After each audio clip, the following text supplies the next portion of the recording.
Hi, good evening all. Mid cap ഡോക്ടറിൻ്റെ post market and pre മാർക്കറ്റിലേക്ക് എല്ലാവർക്കും സ്വാഗതം.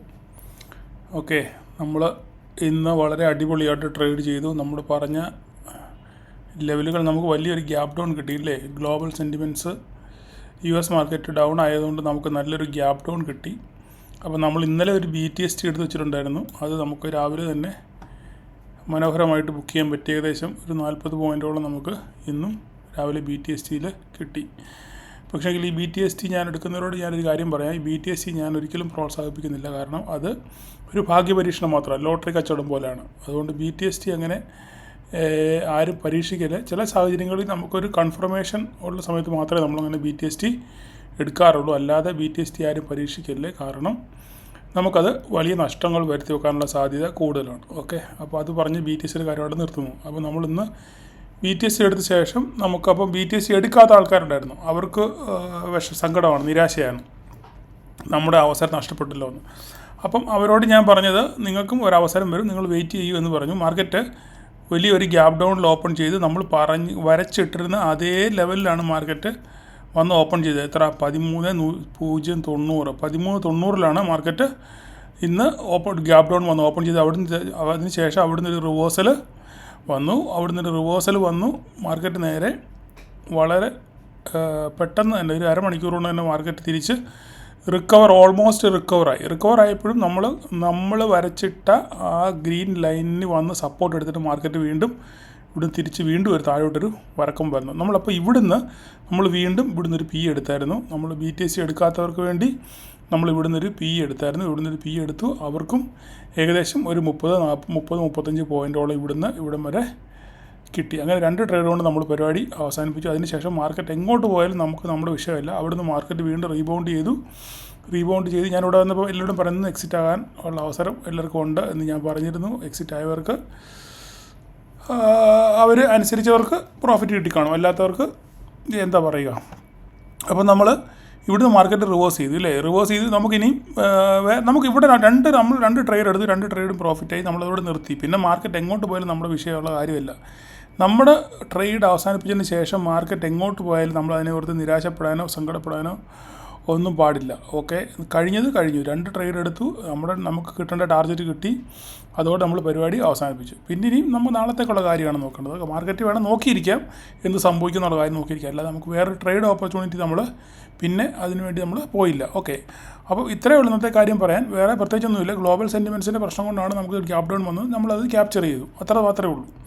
അല്ലാതെ അതിനകത്ത് വേറെ കാര്യങ്ങളൊന്നുമില്ല. ഇനിയിപ്പോൾ നാളെ എന്ത് സംഭവിക്കും എന്നുള്ളത് നമുക്ക് കണ്ടറിയണം. ഇന്നിപ്പം ചിലപ്പം US മാർക്കറ്റ് ഇന്ന് റിക്കവറി ആയാൽ ചിലപ്പോൾ നാളെ ഒരു പോസിറ്റീവ് ഓപ്പണിങ് ചിലപ്പോൾ നമുക്ക് കിട്ടുമായിരിക്കും. എങ്കിലും നമുക്ക് ഒന്നും പറയാറായില്ല. ഓക്കെ, അത് രാത്രിയിലെ ഈ US മാർക്കറ്റിൻ്റെ ഗതി അനുസരിച്ച് മാത്രമേ നമുക്ക് ബാക്കി കാര്യങ്ങൾ ചിന്തിക്കാൻ പറ്റത്തുള്ളൂ. എങ്കിലും നാളെ നമുക്ക് എന്താണ് ഒരു പ്രോബബിലിറ്റി എന്ന് നമുക്ക് നാളെ ഒന്ന് ചിന്തിക്കാം. അപ്പോൾ നാളെ ഇത് 15-ാം തീയതി, നാളെ 5-ാം തീയതി. ഓക്കെ, അപ്പം 5-ാം തീയതി ഡേറ്റ് വെക്കാം,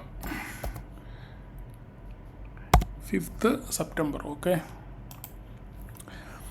മാർക്കറ്റ് ഈ വന്ന പോലെ തന്നെ തിരിച്ച് എവിടെയാണോ പിന്നെ ഇന്നലെ ക്ലോസ് ചെയ്തത് അതിന് മുകളിലാണ് മാർക്കറ്റ് ഇന്നും ക്ലോസ് ചെയ്തേക്കുന്നത്. ഓക്കെ, ഇന്നലെ ക്ലോസ് ചെയ്തതിൻ്റെ അതിനേക്കാൾ മുകളിലാണ് ഇന്ന് മാർക്കറ്റ് ക്ലോസ് ചെയ്തത്. ഇത്രയും വീഴ്ചയൊന്നും ഇതിലൊരു വിഷയമുള്ള കാര്യമേ അല്ലായിരുന്നു. അതുപോലെ തന്നെ അത് റിക്കവർ ചെയ്തു. അപ്പോൾ നാളെ നമുക്ക് ചിന്തിക്കേണ്ട കാര്യം മാർക്കറ്റ് ഇതിനകത്ത് ഈ റേഞ്ചിനകത്ത് ഓപ്പൺ ആകുകയാണെങ്കിൽ, അതായത് ഇന്നലത്തെ ഈ ഒരു സിങ് ഹൈ ഉണ്ടല്ലോ, ഇതിനകത്ത് മാർക്കറ്റ് ഓപ്പൺ ചെയ്യുകയാണെന്നുണ്ടെങ്കിൽ ഇവിടുന്ന് എങ്ങോട്ട് ബ്രേക്ക് ചെയ്യും എന്ന് നോക്കിയിട്ട് വേണം നമുക്ക് ട്രേഡ് എടുക്കാൻ. ഈ ലൈൻ ബ്രേക്ക് ചെയ്യുകയാണെന്നുണ്ടെങ്കിൽ നമ്മുടെ അടുത്ത ടാർഗറ്റ് എന്ന് പറയുന്നത് 13,300 ആയിരിക്കും. ഓക്കെ, നമ്മുടെ ടാർഗറ്റ് നമ്മൾ മേലോട്ട് പൊക്കി വെക്കുകയാണ്, 13,300. ഓക്കെ, ഇതൊരു സൈക്കോളജിക്കൽ സപ്പോർട്ടാണ്, 13,300. ഓക്കെ, 13,300. ഓക്കെ, അതായത് ഇത് ഫ്ലാറ്റ് ഓപ്പൺ ചെയ്തതിന് ശേഷം ഇത് ഇവിടുന്ന് ബ്രേക്ക് ചെയ്ത് 5 മിനിറ്റ്സ് ക്യാൻഡിൽ സസ്റ്റെയിൻ ചെയ്യുകയാണെന്നുണ്ടെങ്കിൽ നമുക്ക് ഇവിടുന്ന് മേലോട്ടൊരു ട്രേഡ് നോക്കാം. അല്ല, ഇത് ബ്രേക്ക് ചെയ്യുകയാണെന്നുണ്ടെങ്കിൽ ഇതുപോലെ തന്നെ നമുക്ക് മാർക്കറ്റ് ഇങ്ങോട്ട് വരും എന്ന് പ്രതീക്ഷിക്കാം.